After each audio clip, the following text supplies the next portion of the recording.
Welcome to Restaurant Influencers. I am your host, Sean Walchef. This is a Cali BBQ media production. We are so grateful because in life, in the restaurant business, and in the new creator economy, we learn through lessons and stories. I have a very special guest, a guest that is not only a former restaurateur, but she is here to put on a masterclass in branding. That is the Ghetto country brandmother herself, Phyllis Williams-Strotter. Phyllis is a dear friend, and I'm so excited to have you on the show today. Phyllis, welcome. Thank you so much, Sean. I'm always happy to talk to you. And not that whole float your boat kind of deal, I'm here for it. A rising tide lifts all ships. Yeah, we Yes, want to yes. we want to give a special shout out to Toast, our primary technology partner at our restaurants, for giving us this platform, giving us this stage to share stories with the best restaurateurs, the best storytellers on earth. And Phyllis, you're definitely one of them. I'm honored to have you on the show to share your expertise because you know how much we believe in storytelling. You know how much we believe in branding. We're going to start with our favorite random question, which is where in the world is your favorite stadium, stage, or venue? Oh my goodness. Being from LA, I'm gonna stay Staples Center. Staples Center, crypto? Or Staples are we Center. going Staples? I'm going I'm Staples guy myself. So Yes, okay, definitely. fair enough. So we're gonna go to Staples. I'm gonna put you on center court, and what I tell people all the time is it's so important to tell your story to one person, but it's even more important to tell your story on the internet. And it's even more important to believe in the things that are coming out of your mouth. And I know that there's no one on earth that believes more in the things coming out of her mouth than Phyllis Williams-Strotter. I'm going to give you the mic and I'm going to take you back. I'm going to say, Phyllis, please set the stage. We have hospitality professionals packing this arena. They're here for your TEDx restaurant talk, and they want to know what happened. What happened when you closed your restaurant, and what helped you build the brand that you have today? Oh my gosh. If we're gonna take it back there, one of the things that I was used to when we had the restaurant was Neil's big ass mouth, because Neil was a media whore. He still is, just not to the same level. And having him always be the face of our business and our brand was really great for me because I was truly behind the scenes and I like being behind the scenes, even though it made me a bit resentful. Um, but then one day I got tired of it, y'all. I'm like, you know what? I just want to stay married. Because it was either going to be the marriage or the business, and I chose to stay married. And I told Neil I did not want to do this anymore. And thankfully, him always being the supportive husband that he is, he's like, okay, baby, I got this. But Neil don't like employees. He don't like people like that. So he soon realized that, we were better off together. But since we were not going to be together, he's like, baby, I'm gonna follow you because I'm not doing this without you. And it was a great thing. And so I went out and I thought my notoriety as being Mrs. Mister and all of that kind of stuff was going to translate into business for me and people coming at me on how to run a business, how to be the back end of a restaurant and all of that kind of stuff. And that did not happen. And the biggest reason it didn't is because I didn't know how to talk about myself. I didn't know how to talk about myself in a way that made me enticing. And I talk about branding as a way of being flirtatious, and a lot of people do not know how to flirt in this day and age. So sad, it's such a lost skill. But I did not know how to operate on that level because it was usually Neil go do this TV show, Neil go be on the news, and all of those type of things. It's like you show up for all of your stuff. I see you when you're posting about the news cameras being in front of you and all of those different things. But when there's nobody else to push out front, and especially when you're the founder, when you're the owner, when you should be the biggest influencer of your stuff, then it gets to a point where, you know what, I got to learn to speak up. And this especially became true for me because I left the restaurant to become a business coach, but it happened shortly before the pandemic. And when the pandemic hit, and I saw all the restaurants closing and all of the chains staying open and having drive-throughs and finding a way to work around the loopholes, and that nonsense pissed me off no end. And I'm like, and it made me realize most restaurants do not have a brand, whether it's the founder having a personal brand or the business having a business brand. They do not have a brand. They have a concept, they have a menu, they have some gitchy kind of crap, but they do not have a brand. And so there was no loyalty built in to help them counteract what was happening with the pandemic. Nobody was staying loyal. It's like, you know what? So sad for them. I'm going to spend my money somewhere else. And that truly broke my heart. And that's how I end up kind of pivoting into branding in and of itself. But then also knowing that a lot of restaurants operate on the whole thin line profit margin nonsense, nobody really wanted to pay me what I was asking for. Yep. And it was like, you know what? This is too hard. F them people. Because no one in the restaurant business, and this was us too, nobody in the restaurant business really sees the value of a brand. They Yeah. see the value of, oh, my food is good, oh, my pictures look great, but they don't know how to open up their mouth and get people to stay loyal to the brand. And that's what people usually buy. And it's actually the biggest asset that you have. People don't want your recipes. They want something that's built up goodwill and longevity over the long haul. You don't think about it as an exit plan because you figure you're going to ride it till the wheels fall off. But branding within the restaurant industry is so lacking. And so many restaurants are still closing because now we have chefs and all that thing. They're trying to be personalities because all of the what is it, the TV shows on the cooking channel and I forget, Food Network. Everybody wants to be on those. So you're making it self-serving instead of figuring out how to serve your audience and serve your staff because that's your job. It is something that is near and dear to my heart because I believe food is more than just showing up and eating and get your bellies full. Food is the first date. It's a family gathering. It's a, you know what, let's go and chill for a minute and not have to wash dishes. It's all these different things, but you think it's about the food. Y'all need to stop that nonsense. So I truly believe that in this coming era, even though with automation and all that kind of stuff, sweetie, you're going to have to learn how to be your own best influencer. And that does not mean saying, oh, we cook the best meat in town. You're going to have to find a way to connect. Yes, you're going to have to find a way to connect. And the best way to do that is find something that is near and dear to you besides the food, connect it with the brand, and let's talk about it. Let's be about it. And make sure that everybody that's working for you is also feeling that same love so that they can tell the same story over and over and over. Do you remember when you made that decision to close the restaurant? Do you Oh, remember the hell day? yeah. What pushed you over the edge? What pushed me over the edge? I think I had already always worked up to it. But one of the things that I did while Neil and I had the restaurant, How I many was years did you have the restaurant? we How had many we years? had our food business for about 10 years. For about 10 years, we worked together and we built it. We were actually on our way to opening a third restaurant. We had two at the time. We were about to open a third. We were going to do a whole nother concept. And I was like, you know what? This is not me. I don't even cook on purpose at home. I should not be. Uh, I should not be owning a restaurant. And the guilt behind parenting, because Morgan became part of the business, we put her to work at 9 years old, which was not necessarily a bad thing because we were able to start a retirement account and all that kind of stuff at 9. Um, but it's like I felt like I was dragging my child around. I felt like I had gotten lost. Being Mrs. Mister gave me an identity crisis. I got tired of people seeing me everywhere. It's like, oh, you going to get some barbecue? And it's like, bitch, I do more than barbecue. But people see you and they think that's all they know you for, and that's all you're about. And it was getting out of that. It's like when I was somewhere with my daughter and someone went to the whole barbecue place. Oh, Mrs. Mister and da da da. It's like, you know what? Enough is enough.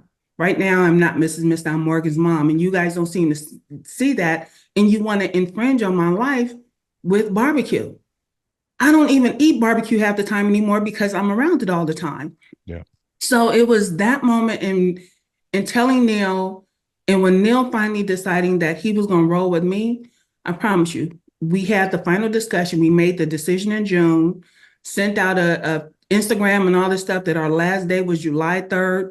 We sold our house as is. We were out. We left California and everything. We Wow. were just done. So we made the decision in June, closed down in July. By August, we were living in Oregon. That's how fast it happened. How did you feel when you moved to Oregon? Hmm. For a while, relaxed. For a while. But being a lifelong learner, it's like, okay, I got to find something to do because this was not getting in. And plus, I did not know how to market as an independent business, as a solopreneur. And that got really hard. And then I went and I actually tried to get a job. Sweetie, I could never get a job again. Nobody in their right mind should ever hire me. Uh, But I did. I was like, you know what? And I mean, we had enough runway and all that kind of stuff where I did not have to rush, but I still felt panicked because for so long I had operated under the guise of, you know what, you don't work, you don't eat. Your income is solely dependent on you making sure that your business is doing what it's supposed to do to make money. And not having that and relying on living off savings till I figured this whole thing out. No, I had a child and I was trying, I told Neil I was going to turn him into a trophy husband and I couldn't do it based on what I was doing. But yeah, it was like, man, I had to do something. And so going through school and getting the certifications, because I wanted to be a master business coach and it required 10 different certifications. But branding is where I stopped. That was my fourth one, and that's where I stopped. And stuff just got, you know what, it got real for me. And I decided it's like, you know what is this? And we had a brand. Big Mister was a brand. And we were on TV and don't ever do the great food truck race. That's a whole nother story. But we did all of these things. And it's like, but I didn't fully understand what we weren't doing. And I tell people now, it's like, yes, we were a multi-million-dollar business, but now I look back and I see how many millions we left on the table. mm-hmm. And it's a hard lesson, but if I had not went into branding, I wouldn't see the lessons. And like I said, I see people still doing the same things, some of the same things that we did. And while they may be making money, they may be generating revenue, sweetie, trust and believe, you're leaving millions on the table because you are not using your brand and your marketing to the full impact that it could have. Just putting out great food pictures and making people hungry, I don't put no money in your pocket. That's the serious thing that I learned. Let's go inside of Ghetto Country Brandmother. When did the brand Ghetto Country Brandmother, when did it come to be? Oh my goodness. I had always known that I was Ghetto Country. I just never really called it a thing. And I happened to be when Clubhouse was really popping, Chris Doe was bringing in these massive rooms, and I get on the stage with Chris Doe. I'm gonna ask this dude something. I don't know what it is, and da da da. And I get up there, and my heart is palpitating, and all this kind of stuff. And it's like, oh Lord, what am I gonna say? And he asked me to introduce myself. I said, well, you know what? I'm Ghetto Country. I was raised hood adjacent by a country mama. And I couldn't even finish introducing myself because he just fell out because he thought it was the greatest thing. Oh my gosh. And it was like, that was the beginning of it. But the Brandmother didn't kick in until he started calling me. I forgot, he called me something. I was like, you know what?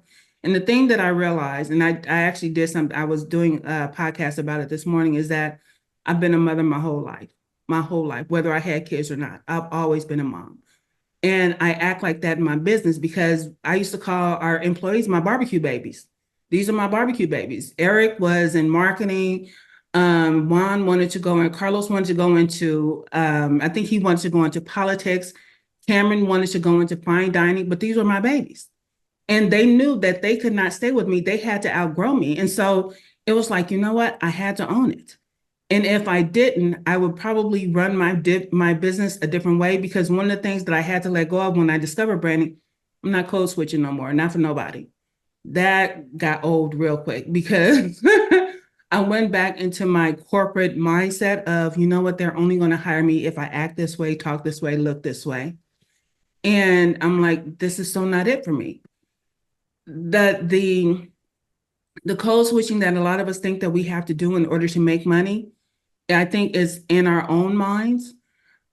People would not think that as being Ghetto Country, because and mind y'all, I'm taming my tongue because I'm trying to make sure that Sean doesn't have to give this a R rating. This is entrepreneur. If we're true to entrepreneurs, we got a filthy mouths. Yes, and there's this whole thing about, you know what, I got to switch it up. And being in the kitchen, you cuss every time you tap your toe, somebody drop a brisket, you ruin the sleeve of lids. All you see pennies or it's no big deal. But when you know that your money, you know who crap, I can't think of Mike's last name, from Murfreesboro. Oh yeah, Mike Mike Mills. Mills. Mike Yep. Mills. When I first got into barbecue, I went to his I forgot what they used to call it, something Q, a Yeah, master class they used to have our boot camp. And amazing. one of the things, With Amy Mills, phenomenal. yeah, and there was one thing that he said back then that I have never forgotten to this day. He said it's not in dollars, but it's in cents. It's like you need to be counting the pennies. And when you see the pennies on the floor by way of lids and all this kind of stuff, because we get caught up in the whole thing of lean profit margins, sweetie, that's my money. And so one of the things that my staff always knew when I would hire somebody new, y'all tell them the one rule. One rule was don't fuck with our money. Yep. That meant don't waste my soap, don't steal my stuff. If you want something, ask for it. I might give it to you, but that's not the thing to do because I will cut you to the white meat. Seriously. Got you to the white. I would love for you to talk a little bit more about the social audio at Clubhouse. What has it done for you? It connected you and I. I wouldn't know. I mean, I'm sure our circles are too small and you speak too much truth. I would have found you on LinkedIn or TikTok or Instagram. I would have found you somewhere, but Yeah. the pandemic hit and Clubhouse, the social audio app, came out. You mentioned Chris Do. You connected me to Chris Do. We featured Mhm. him here on this show. It's a phenomenal episode. I recommend anybody that's listening go back and listen to Chris Do's episode. But can you talk a little bit about Clubhouse? Because we actually today, the day that we're recording this, was the day that we moved. We have a weekly room on LinkedIn audio now. So LinkedIn created an audio platform, social storytelling online using audio. But Clubhouse is a special place. Can you tell us what it did for you, what it done for your Oh my career? goodness. I would say Clubhouse got me out of my own way. And I think it helped me because it started at a time when I was pivoting and I was being more vocal. Because I started Clubhouse with a friend of mine, and it was called Conversation with the Aunties. And we would have real, raw conversations about what it is to be a woman, what it is to be in relationships, all of these different things. And I began to find myself in other rooms or actually put myself in other rooms because I did have to build my brand and my business. It was getting on a stage that was full of people and I got so tired of the pitch, but having to find a way to talk about, what it is that I do because people always want you to introduce yourself, which I think is such BS. Now, Hey, I make people introduce you do, but no, themselves. but here's the thing. They do it for top That's reasons. awesome. What they do it The for what? they do it for like they want you to introduce yourself so they can say, "Oh, she's so phenomenal and she's great." It's the Ah, whole I fake got hype you. stuff that got on my nerves. I That it got you. wasn't necessarily introducing yourself, but it's the fake hype that went after it. Yeah. And but again, getting out there and seeing what was out there and seeing how many people were trying to start businesses or saying they were businesses and I'm not saying you can't be an entrepreneur and have a job, but it kind of takes something away from your entrepreneurship when you're trying to push somebody into $1,000 course and you have a minimum wage job, or you know what, you're barely one step ahead, but you're trying to tell people how to get three steps ahead. And there was just so much fake and fuckery on there that part I did not like. Hey, you told me I can cut loose, so here it That's comes. fine. You're good. You better cut loose. We're not publishing this unless I get the real Brandmother. But then there were also these rooms where you got to sit and learn and listen. So like even finding you when we used to go into the food room with Yep. Guy Clark. some of the chefs and different things like that, because I did want to help chefs and listening to them and some of their problems. And it was still always the same problems. They were either trying to grow their catering business or they were trying to be private chefs and they were trying to do all these things, but no one wanted to talk about brand and marketing. They want to know how much should I charge for this catering job? Bitch, if you looked at your numbers, you would know how much to charge for a catering job. But no one wants to talk about numbers. They don't see how your numbers are connected to your brand and marketing. Yep. If you don't position yourself to charge a higher price, then it doesn't matter what you charge because nobody's going to pay it. Yep. Or either they're going to get over here and they're going to tell you, you know what? Well, how about I get a discount? Sweetie, if you don't know me, you cannot ask me for a discount. That shit is not happening. And we get all caught up in all of these different things, but Clubhouse was showing me all of these things that people were doing and calling themselves businesses. And while they may have been a business, they were all I saw was like, you're going to continue to struggle. you're going to continue to have a hard time, because every time I went to a room, somebody was always asking the same question. How do I get more leads and how do I increase revenue? That question is as old as time. Yeah. And the thing about personal branding for me, sweetie, instead of it, even now they tell you to hire influencers. How come you're not an influencer? You should Me? be influencing somebody. I'm just saying, for your own Oh yeah. brand. Oh You yeah, should be the 100%. top influencer for your own brand. But Absolutely, there, 100%. but people are constantly telling, oh, hire an influencer. Why am I paying them when I don't even know how to talk about my own shit? That does not make sense to me.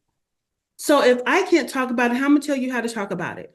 But because someone has 100,000 followers, you think because all of those followers are there, that they're actually going to make you some money. But you didn't do your due diligence, because their audience is not for you. You trying to sell pajamas and you going over here giving it to the cookie lady because she got 100,000 followers. What kind Yeah. of nonsense is that? Yeah. And because she doesn't know how to wrap herself in a blanket and curl up with your cookies in order to promote them, you ain't made no money. You just spent some. Yeah. And so now you're worried about the return on your investment when you're advertising and you're hiring influencers and you're doing all these things. Sweetheart, open your own damn mouth. Yeah. Say something. Advocate for your own shit. And it does not have to be you constantly selling or having a pitch in your back pocket. I don't believe in pitching anymore. I believe in having a conversation. I can Hmm. tell you what I do. You can go look at my website and see what I do, but that's not how I'm coming out the gate. Yeah. But every time we run into somebody that wants to tell you how to do your business, oh, well, let's hear your elevator pitch. I don't have one. Ask me a question Yeah. and I will answer it based on what I know how to do. If you want to ask me about personal branding, well, what is this right here? Okay, well, you're having a pricing strategy problem. That is not a brand problem. You're having a messaging problem. You're talking to the wrong audience. All of those are different things, but you think the whole thing is going to fix your shit is an elevator pitch. Hmm. Get out of here with that nonsense. Let's No. get to the personal branding. We have lots of restaurateurs that listen to this. We have technology professionals that listen to this. We have content creators that listen to this. Uh, for me, having someone like you on the show is a real treat because you talk about the truth that comes out of someone's mouth. You Mhm. talk about a personal brand. And I think for me, it's very important when we think about social media and we think about, I have an Instagram for my restaurant. And then I have my own personal Instagram, which is private. And I don't let, that's only for my family. Yet I have a problem building my personal brand for my restaurant. Well, how do you solve that problem? I believe in keeping my personal life and my personal brand separate to the best of my ability. Now, I say that I say that because of, like I said, my problem with having an identity crisis when I was Mrs. Mister. And so I make that separation. But when you have things in your life that are relevant to how you got here, to how you stay here, to how you do here, then that's when you bring in the personal. I work with Neil as Neil does voiceover now. So when you see my husband is because he's working for me. I've hired him as a voiceover artist to do something. Do you pay But them I well? don't go around telling you when we go hang out at the cigar lounge and sit down while he's having his bourbon and I'm smoking my cigar. I don't share that with y'all. I don't tell you when I'm taking my daughter to the movies because I'm sorry. I always had this fear that someone would step to my daughter, not meaning any harm, but you would step to her and you don't know me as a real mother. I am that. I tell people I am one Lifetime movie away from being the crazy. Yeah, don't mess with my kid. Don't mess with her. So how I am as a mother when you see me talking to Morgan about something is different than how I am in public. Don't Sure. just step to my child. And so there are certain things that I just don't mix. But when you're trying to grow your personal brand, and if your child is a part of that, like I said, when Morgan was in the restaurant, oh, she was always in the photo. She was working the front counter. She knew how to cashier. She knew how to cash out. She knew how to go to the bank. And she got the biggest tips because she was the cutest kid in the joint. Yep. And people were like, where's Morgan? I want her to take my order. So there was a reason for her to be there. And there was a reason why she worked there. She got a check on Friday just like everyone else. And so if you're going to bring your family and friends into it, trust and believe. First of all, ask, because not everybody wants to be a part of it. I don't necessarily, the things that I share about my family, when it comes to my business, I always ask them, you okay with me sharing this story?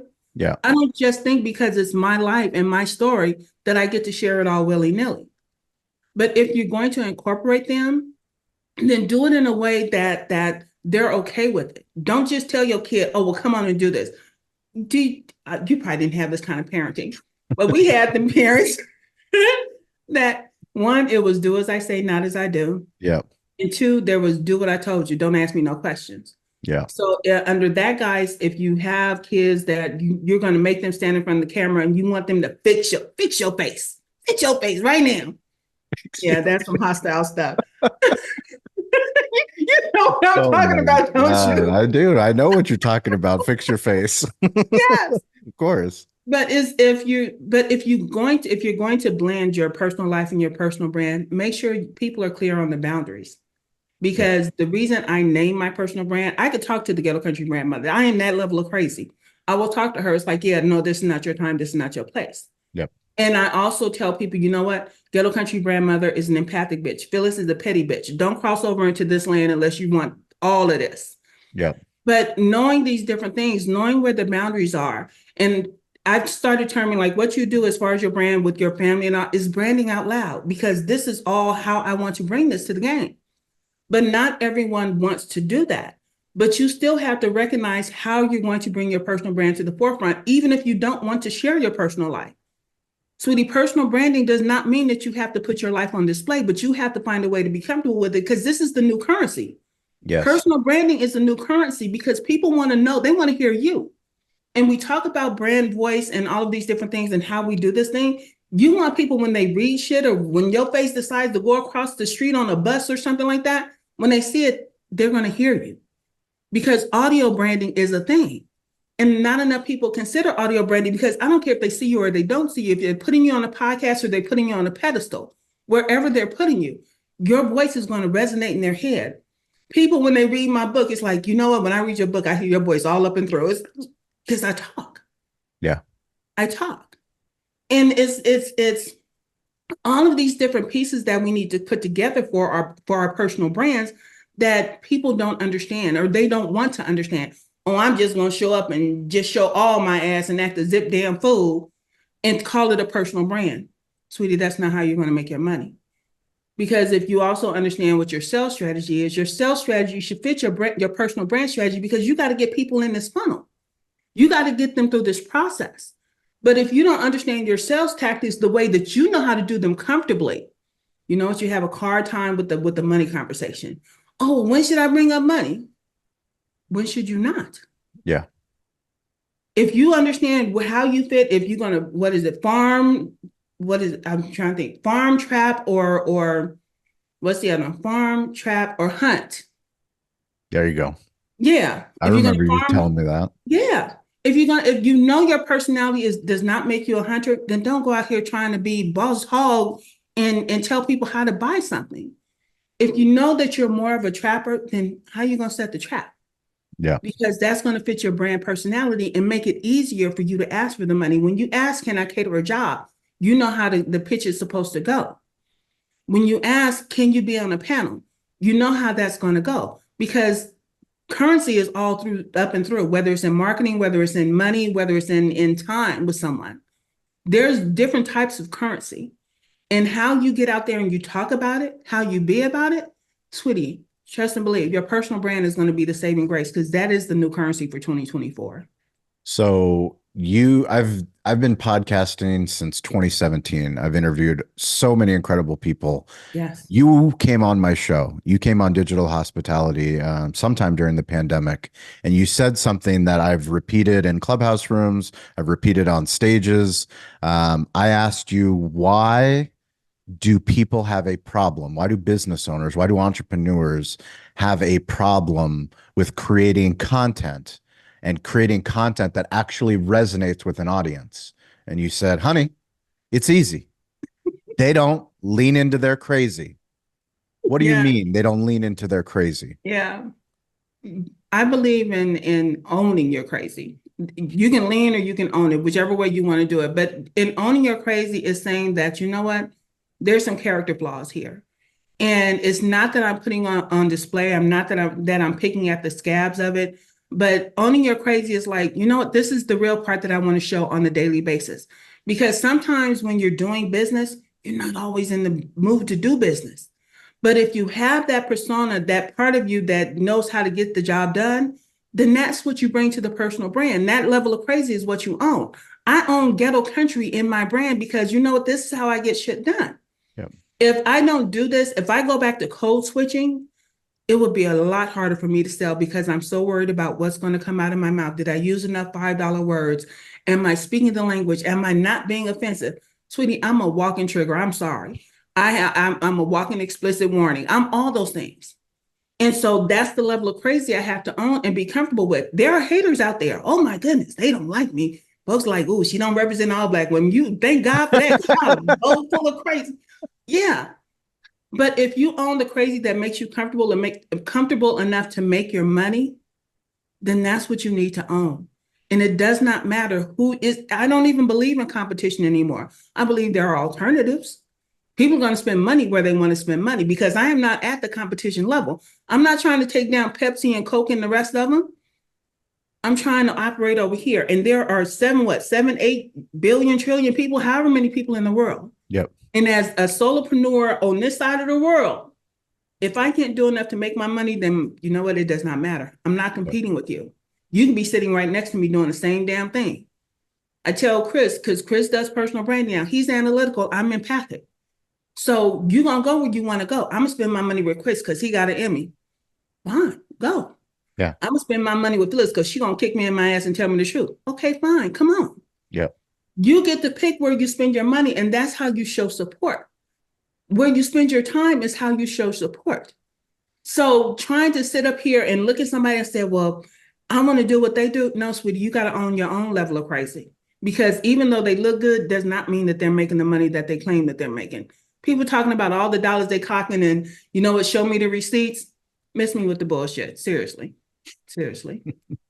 So on your website, in your LinkedIn profile, you give away a 2-word branding kit.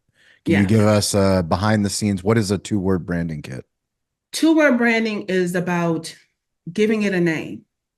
And whether you give it a name or give it a description, having that 2 words explains a lot. Ghetto country, again, hood adjacent by country mama. That's me. So that is my 2-word brand. Being a brand mother, that's another 2-word brand. Sweetie, I'm a mother to everybody. And it's all about branding. I'm not trying to be your mama. I'm just trying to be your brand mama. So having a 2-word brand, and a lot of people try to do it on a level of being clever. I'm not clever. It's like you saying you going for the easy, the low-hanging fruit and saying like you're curiously creative. Yeah. That's low-hanging fruit. Yeah. Come on now. And you think that that's going to get someone to notice you. And for me, when you have a personal brand, when you give it a name, 1, you can separate yourself from it. And 2, you can use it like magic. Yep. Because even if you're networking, I can go into a room and somebody will say, hey, or walk up to me and say, how you doing? And what's your name? Oh, sweetie, I'm the Ghetto Country Brandmother, but you can call me Phyllis today. And it's like, wait, what? Yeah. And they remember Ghetto Country Brandmother more than they remember Phyllis. And this is especially important for people who are still new to the game and trying to build their network and trying to get known. Because our names are so commonplace with everybody having a social media, people are not going to remember your name. Yep. And sweetie, that's the one thing you want them to remember. How you give it out means a lot. It's like, I don't remember her real name, but she said Ghetto Country Brandmother. I remember that shit. And they can go and Google that. And everybody, like SEO is a played out tactic as well, because if somebody remembers your 2-word brand, yep, they will look that up before they look up your name. And your 2-word brand should be the only thing dominating that page. Of course. And trying to use that and tie it to your crazy, what does that look like? It's like if I were gonna if like you even have your whole digital hospitality.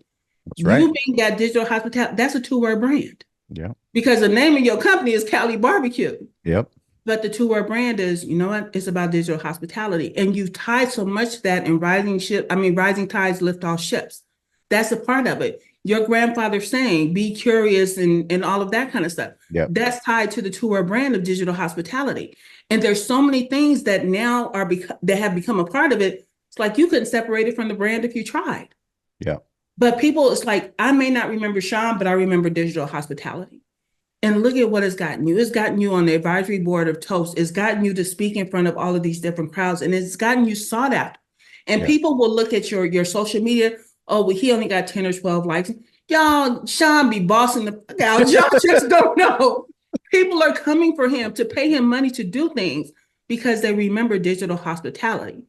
Well, And I go want to ahead. run something by you because I heard it recently and I'm going to start talking about it more. But the problem that most people have, we live in an influencer economy, a creator Mhm. economy, and everyone wants to be viral. Everyone wants to have all this influence, all these followers. And the problem is that you shouldn't want to be well known. You Mhm. should want to be known well. If Yes. you're known well, and especially in the world that we live in, we're talking about B2B content and B2C content.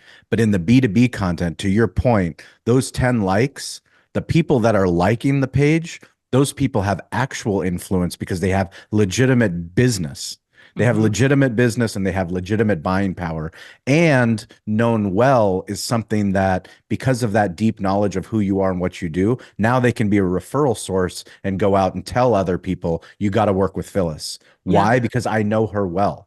It's not Mhm. about being well known. It's not that 100,000 people. No, it's the hundreds, it's the thousands that know you well and know you deeply to go and refer you to other people. And that's the power of personal branding. I totally agree with that. And when we look at numbers and metrics and all that stuff, that's great for analyzing your data. Yep. But at the end of the day, it's the people that you connect with on the regular basis that become advocates and adversaries. It's like if somebody came for Sean in my face, oh no, hold up, dude. You don't I get to check them because I know on that level. And then Correct. they get to say it's like, oh shit, Sean got bodyguards out here. You damn right he do. At least in my That's world, he right. does. 100%. Absolutely. And you get to have that. And a lot of people do not have that. It's like you think that I have to buy from Sean in order to advocate for him, in order to stick up for him. No. But I No. know his brand and I know what he's doing. And I know that brother is legit. Yeah. And that's what people don't get. You think that everybody that is following you, and I've seen people build up their following. Like, okay, tell me how much of that converted to dollars? Correct. You got a whole slew, you got 2,000 more followers. How much money did you make off of that? Correct. Oh, well, I wasn't trying to make money. Bullshit. Because the whole point of being in Of, business is to make money. of course. You're not trying to go out of business. Number one goal of No, business is to stay in business. it's to stay in business. Yeah. And that was something else that hit me. One of the when restaurants were closing and even still closing, a lot of them refuse to increase their profit margin because they're afraid. Yep. But see, if you show the value of your space and not depend on the price of your burger, trust and believe, people will pay the higher amount because you've shown the value of not just dining out, but having an experience. And I'm not talking about flames off of desserts and all that kind of shit, but there's a feeling and a vibe that people get. You know what? We are the destination spot for first dates. Yep. And being that destination spot for first dates, you make sure that everybody knows it. Yep. Oh, I hired her when she came here for her first date. So now she gets to tell her first date story. And you get to have these experiences that no one else is having. Now somebody else going to try, oh, well, we want to do first date stuff. Oh, but you're too late because you're at the bottom of the rung. But now because we talk about laddering and all of that kind of stuff, because we're only going to remember the top three of anything. Yep. So that top three of being, you know what, being the dating destination, there's only three at the top, and I was first. So everybody else comes after me. But when you start deciding, like, oh, well, I want this to be this, now you just change the brand and people are going to stop coming. Yep. Now you're going to start seeing diminishing returns because you tried to be something other than. It's like you selling forks all day long, and then all of a sudden you're going to try and sell a spatula. I can't eat with a spatula. I eat Right. with a fork. So, you know what? Show me different forks or something like that. But even at that, you know this, don't give me too many options because the more options you give me, the harder it is for me to make a decision. And so if I can't make a decision based on the menu, let me make a decision based on the experience. How about that? Yep. So every single week on Wednesday and on Friday at 10 a.m. Pacific time, you can join us on LinkedIn Audio. It's a chance to talk to Phyllis. It's a chance to talk to me. It's a chance to talk to so many other digital hospitality leaders all over the globe. I'm so impressed with this community. It's been a true honor to start on Clubhouse. Now we're on LinkedIn Audio, but you, the listener, If you're driving in your car, if you're driving onto the restaurant, if you want to be a content creator, if you're looking at the business creator economy, if you're listening to this show, if you've stayed this far, you matter. Your voice matters, and you need to get on stage and you need to start telling your story. It doesn't matter if you're in sales, doesn't matter if you're in marketing. Everyone's in sales. Everyone's in marketing, and your voice matters. So that's why we host those rooms. You can join Phyllis. You can join myself. We also do social shout out. My social shout out's going to go to at Real Big Mista. Why? Because I love him. He tags me on Instagram on all of his crazy ass videos. He tags me on TikTok. He hasn't joined us on LinkedIn audio, but I'll bug Phyllis and get him on stage so he can join us there. But that goes my social shout out. How about you, Phyllis? Who's your social shout out go to? Oh, my social shout out would be, who's my favorite person? Uh, Probably would be you. Ah, no way. Seriously. Because like I said, you don't change your message in order to get numbers. And I know people who are number chasers and metric chasers, and it's not anything, but it's you have stayed consistent and true to the game since I've known you. And Appreciate even that. before Toast became a thing and before Entrepreneur Magazine became a thing, you were talking about digital hospitality. You have told us about your grandfather time and time again and how he stays there. And it always just touches my heart. And it's that level of consistency that people need to understand about branding. Jumping from thing to thing is not where it's at. Yeah. Trying to please everybody is not where it's at. Yeah. And you, like I say, you hold it down for digital hospitality. And nobody else can take that throne from you. You cannot wear that crown, sweetie, because baby, everybody that knows about digital hospitality, if you try to say I was the first, we will whoop your ass. Phyllis, you are too sweet. I am grateful for you. Where's the best place for people to buy your books, to book you, to come and speak at their company? Where can people find you? Oh my goodness, you can always find me on LinkedIn. I'm always causing trouble over there. They kicked me out for Good. 3 weeks, but now I'm back. You're the only person I know that's been kicked off. I know plenty of Yes, yes. fools that have been kicked off of Twitter, but not Oh LinkedIn. my goodness, I was kicked off LinkedIn for 3 whole weeks. But yes, you can find me with my nonsense on LinkedIn. You can check out my podcast, Brandmother's podcast. I'm coming new and different. And Sean, we get to do this again because you're coming on my show. Absolutely, And absolutely. but you can get my book on Amazon. It's called Branding, Boundaries, and Bullshit. It is my process of what I call PB and Slay, personal brand and slay. And it is about how you get to own your shit and not worry about everybody else. And it's about being courageous. Excuse me. It's about being courageous.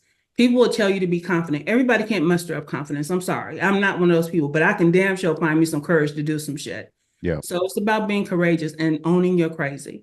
Get out there and do it. So that's it. Phyllis, my one of my mentors, David Meltzer, he talks about the truth vibrates the fastest. And when I heard your truth, when I heard your voice, I knew that was someone that I needed to connect with. And I'm so grateful to call you a friend, a mentor, a mentee. We both teach each other on a daily basis. I love what you're building. I'm grateful for your friendship, and I really appreciate you sharing your secrets with our restaurant influencers community. I appreciate you too, sweetie. And stay true to the game. That's all. You got it. If you guys want to keep in touch with me, it's at Sean P. Walchef, SHAWN PWALCHEF. Find me on Instagram, TikTok, LinkedIn, all the platforms. As always, stay curious, get involved, and don't be afraid to ask for help. Appreciate you guys. We'll catch you next week.